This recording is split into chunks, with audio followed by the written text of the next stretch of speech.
दोस्तों, मैं आपका दोस्त, आपका टीचर आदित्य सर। आज हम लोग महात्मा गांधी काशी विद्यापीठ के राष्ट्र गौरव का पार्ट 2 देखेंगे। पार्ट 1 में हम लोग क्वेश्चन नंबर 1 से 25 तक देख लिए थे। आज पार्ट 2 देखेंगे और पार्ट 2 में हम लोग कहाँ से कहाँ तक देखेंगे, 26 से लेकर 50 तक। तो आइए स्टार्ट करते हैं। क्वेश्चन नंबर 26 देखिए क्या लिखता है। जैन धर्म के कुल तीर्थकारों की संख्या क्या है। देखिए इंग्लिश में, what is the total number of tirthankar in Jainism, माने जैन धर्म में कितने तीर्थकार हैं। First option 24, second option 12, third option 20, fourth option 18। तो जैन धर्म के 24 तीर्थकार हैं। कितने तीर्थकार हैं? 24। ऑप्शन नंबर क्या हो जाएगा? ए। प्रथम तीर्थकार जो थे उनका नाम था ऋषभदेव और अंतिम जो तीर्थकार थे उनका नाम था महावीर। तो एग्जाम में ऐसे भी आ सकता है कि प्रथम तीर्थकार का नाम क्या है, तो ऋषभदेव, और अंतिम का नाम क्या है, वो महावीर थे। Question number 27, where was Parshvanath born, मतलब पार्श्वनाथ का जन्म कहाँ हुआ था। Option 1 Prayag, option B Kashi, option C Patna, option D कोई नहीं। तो पार्श्वनाथ का जन्म आज से लगभग 3000 वर्ष पूर्व पौष कृष्ण एकादशी के दिन वाराणसी में हुआ था। तो वाराणसी में हुआ था, तो ऑप्शन चारों में से कौन सा हो जाएगा? ऑप्शन नंबर बी, अर्थात काशी। क्वेश्चन नंबर 28, मीरा के प्रभु कौन थे। कृष्ण, राम, शिव, विष्णु। ये क्वेश्चन तो एकदम आसान है कि मीरा के प्रभु कौन थे, कृष्ण। ऑप्शन नंबर ए। नेक्स्ट क्वेश्चन, क्वेश्चन नंबर 29, बीजक इज रिलेटेड टू, अर्थात बीजक किससे संबंधित है। रैदास से, तुलसीदास से, कबीरदास से, सूरदास से। तो बीजक जो है वो कबीरदास से संबंधित है। Option number C. ठीक है, ऑप्शन नंबर क्या हो जाएगा? C. Next question, question number 30, 4 मठों की स्थापना किसने की। शंकराचार्य ने, रामानुज ने, विवेकानंद ने, एंड डी ऑप्शन रामानंद। तो 4 मठों की जो स्थापना की थी वो शंकराचार्य ने किए थे। तो ऑप्शन नंबर ए। शंकराचार्य ने देश के चारों दिशाओं में इस मठ की स्थापना की थी। क्वेश्चन नंबर 31, पतंजलि संबंधित है दर्शन से, योग से, चिकित्सा से, किसी से नहीं। तो आइए पतंजलि के बारे में थोड़ा समझ लेते हैं। पतंजलि योग सूत्र के रचनाकार हैं जो हिंदुओं के 6 दर्शनों न्याय, वैशेषिक, सांख्य, योग, मीमांसा, वेदांत में से एक है। भारतीय साहित्य में पतंजलि के लिए 3 मुख्य ग्रंथ मिलते हैं, योग सूत्र, अष्टाध्यायी और आयुर्वेद। ठीक है। नेक्स्ट क्वेश्चन, क्वेश्चन नंबर 32, वेद कितने प्रकार के हैं। अभी हम ये क्वेश्चन जो है वेद कितने प्रकार के हैं, ये पार्ट 1 में भी बताए थे कि वेद कितने होते हैं, 4। तो ऑप्शन नंबर कौन सा हो जाएगा? ए। चारों वेदों के नाम बता सकते हैं आप लोग। पहला है ऋग्वेद, दूसरा है सामवेद, तीसरा Yajurveda and fourth Atharvaveda. Next question, question number 33, त्रिरत्न संबंधित है। त्रिरत्न संबंधित है शैव धर्म से, वैष्णव से, जैन धर्म से, शक्ति धर्म से। तो त्रिरत्न का मतलब पहले समझते हैं। त्रिरत्न एक संस्कृत शब्द है जिसका शाब्दिक अर्थ है 3 रत्न। जैन धर्म में त्रिरत्न सम्यक ज्ञान, सम्यक दर्शन और सम्यक आचरण है। तो बताइए किस धर्म से रिलेटेड है? जैन धर्म से। Option number C. Question number 34, जय किसका प्रारंभिक नाम था। महाभारत, रामायण, गीता, रामचरितमानस। तो जय जो है वो किसका नाम है? महाभारत का। महाभारत का पुराना नाम जो था वो जय संहिता था। क्या नाम था? जय संहिता। तो वही क्वेश्चन हमसे पूछा है कि जय किसका प्रारंभिक नाम था। क्वेश्चन नंबर 35, शंकराचार्य की मृत्यु कहाँ हुई थी। केदारनाथ, बद्रीनाथ, गंगोत्री, काशी। तो शंकराचार्य की जो मृत्यु हुई थी वो केवल जब शंकराचार्य 32 साल के थे उस समय हिमालय में हिंदू तीर्थ स्थल केदारनाथ में हुई थी। तो option number A. Question number 36, Tulsidas भक्ति के किस धारा के संत थे। निर्गुण, शगुन, दोनों नहीं। समझते हैं। गोस्वामी तुलसीदास भक्ति काल की सगुण भक्ति धारा की सगुण भक्तिधारा की राम भक्ति शाखा के प्रतिनिधि कवि, संत शिरोमणि एवं महान भाषाविद भी माने जाते हैं। ठीक है, तो ऑप्शन नंबर इसका क्या हो जाएगा? बी। क्वेश्चन नंबर 37, खाना खान की उपाधि थी रसखान की, कबीर की, सूरदास की, रहीम की। तो ये जो खाना खान है वो किसकी उपाधि थी?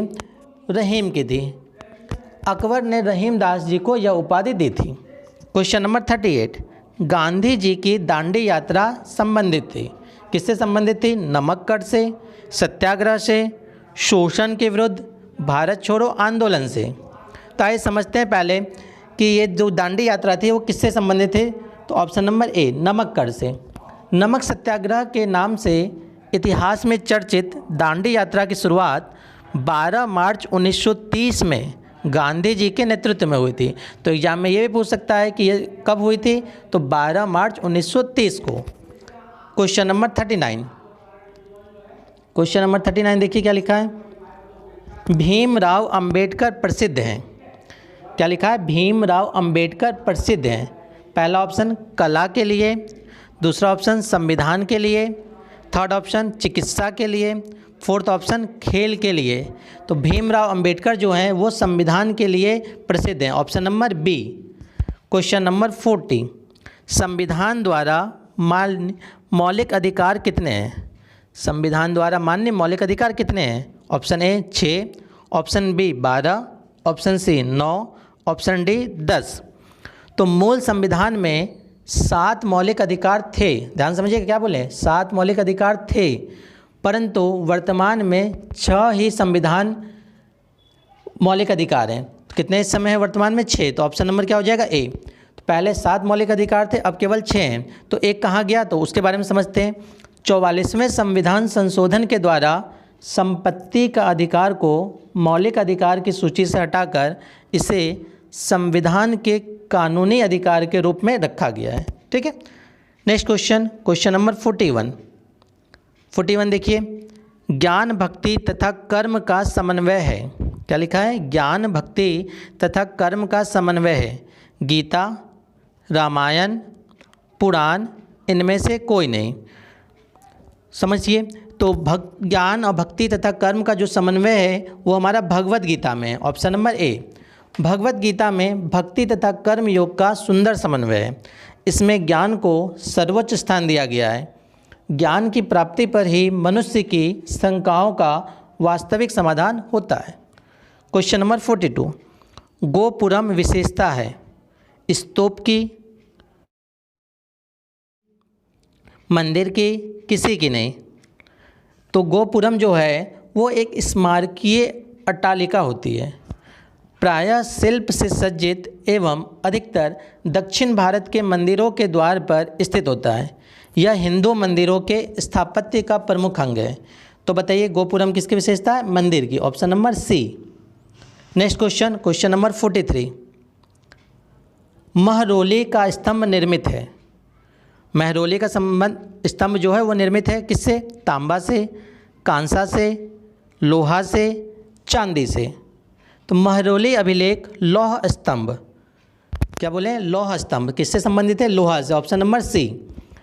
लौह स्तंभ दिल्ली में कुतुब मीनार के निकट स्थित एक विशाल स्तंभ है। तो कहाँ पे है ये? दिल्ली में है। और कहाँ के पास है? कुतुब मीनार के पास है। क्वेश्चन नंबर 44, सोने की चिड़िया किस देश को कहा जाता है? एकदम आसान क्वेश्चन है। अमेरिका को, इंग्लैंड को, रूस को, भारत को। तो हमारे भारत देश को पहले सोने की चिड़िया कहा जाता था, option number D. Question number 45, Aryabhatta का संबंध था गणित से, आयुर्वेद से, ज्योतिष से, अन्य से। तो बताइए आर्यभट्ट का संबंध किससे है? गणित से, option number A. Question number 46, कौमारी भृत्य विभाग था दवा संबंधी, शल्य विभाग, बाल तथा स्त्री विभाग, अन्य। तो कौमारी भृत्य विभाग जो है वो बाल तथा स्त्री विभाग है, option number C. Question number 47, Pythagoras किस देश का था? यूनान का, इंग्लैंड का, ईरान का, इटली का। तो पाइथागोरस जो है वो एक ग्रीक गणितज्ञ और दार्शनिक थे। क्या बताएं? ग्रीक गणितज्ञ और दार्शनिक थे और पाइथागोरियनवाद नामक धार्मिक आंदोलन के संस्थापक भी थे। तो बताइए पाइथागोरस किस देश के थे? ऑप्शन नंबर ए यूनान। क्वेश्चन नंबर 48, बुद्ध ने प्रथम उपदेश दिया सुजाता को, आम्रपाली को, महाप्रजापति गौतमी को, 5 ब्राह्मणों को। समझते हैं भगवान बुद्ध के बारे में थोड़ा सा।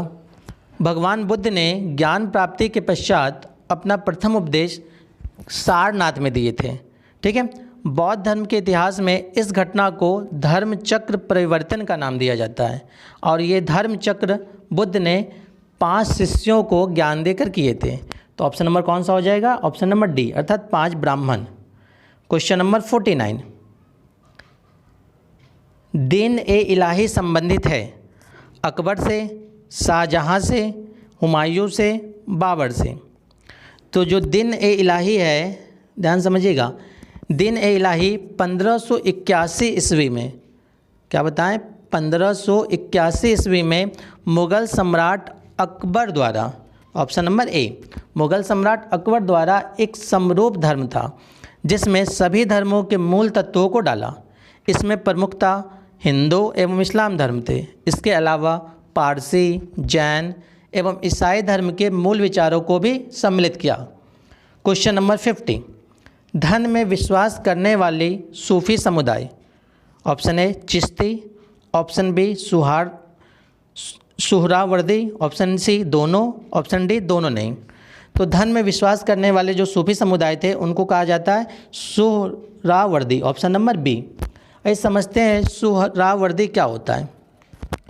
ठीक है, इसको समझिए सुहरावर्दी क्या होता है।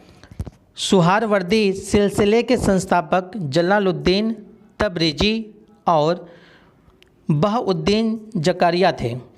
सुहरावर्दी आराम पसंद जीवन में विश्वास रखते थे। ये राजनीति में सक्रिय रूप से भाग लेते थे।